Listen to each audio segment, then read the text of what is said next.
Hi, welcome back to Dr. Sam in the City. It's Acne Awareness Month this month, and I think that summer in itself is often quite a provocative time for those who are acne prone. So I thought I would address reasons why I think it's more common in summer, or perhaps just more of an issue for people in summer, and what you can do about that.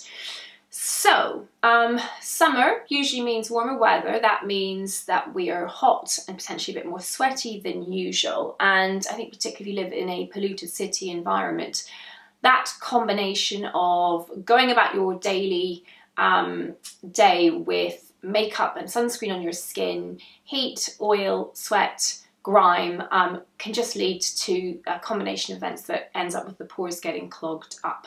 So we're more prone to clogging because of the changes in temperature and the effect that has on our skin. We're also wearing more sunscreen, and unless you choose smartly, there's no doubt that sunscreen can be a highly occlusive product and can be hard to remove, which can lead to scrubbing and aggressive cleansing, which in itself can be irritant and promote acne. I think when we're hot, we sometimes gravitate more towards thirst quenching drinks, and many of the kind of drinks that we might go for have a high glycemic load, and we know that high sugar loads can actually promote acne as well. And then finally, the sun itself, actual UV exposure promotes comedogenesis, so the clogging up of the skin's pores. It has a temporary anti-inflammatory effect, so it will reduce the number of red bumps and red bumps with whiteheads on the inflammatory part of your acne.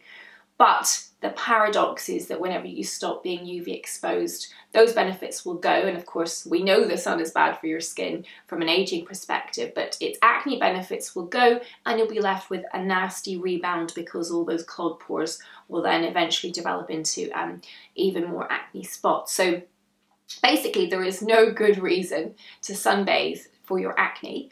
And I think that there are things that you can do to adapt your skincare routine to mitigate for the changes that we see in the sun, which can make us more breakout prone. I mean, I think that the final thing to say is, of course, we're all more aware of our skin quality, because if you're going out in an early evening where it's light, it's an entirely different scenario than going out cloaked in dark. So I think we all feel like our skin is on show more. You ideally want to wear less coverage and have better quality skin so everything looks real and natural. So lots of pressure to keep the skin in good shape coming into summer. So I think the simple things to do are to change textures of products to reduce the risk of breaking out. So that means lighter textured moisturizer, sunscreen, and in terms of your coverage, maybe switch to a tinted moisturizer rather than something more heavy and long wear. And get used to blotting and reapplying cream product rather than powdering things down in the hope they'll stay put. It just tends to make a gloopy mess that in itself becomes more likely to make your acne worse. So lighter textured products, look for the words non-comedogenic. Brands like La Roche-Posay, NARS, Cetaphil, so for skincare and for makeup. And keep things light and reapply rather than putting everything on in the morning and hoping it's going to do you right through till evening. Watch your intake in terms of sugary drinks. Stick to things which have a low glycemic load. If you're going to do a juice, lean towards vegetables and stay away from anything that's really heavy in fruits. Because even though it's healthier than fizzy drinks, it's still going to have a high sugar content.